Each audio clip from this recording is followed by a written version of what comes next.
The world system, the Babylonian system that we're in, the Babylonian Matrix, the Babylonian Egyptian Matrix, operates on instant gratification.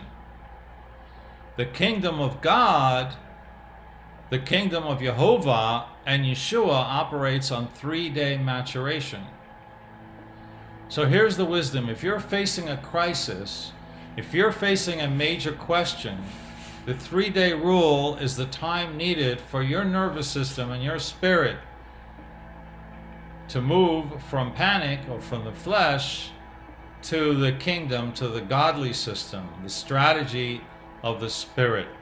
That's why we see when Yeshua said, the sign of Jonah, the 3 days in the belly of the fish, was the only sign given to a wicked, rebellious generation. What was Yeshua talking about? What was he saying?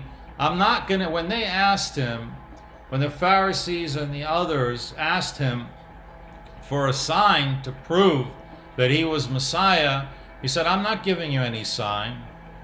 The only sign I'll give you is the sign of Jonah.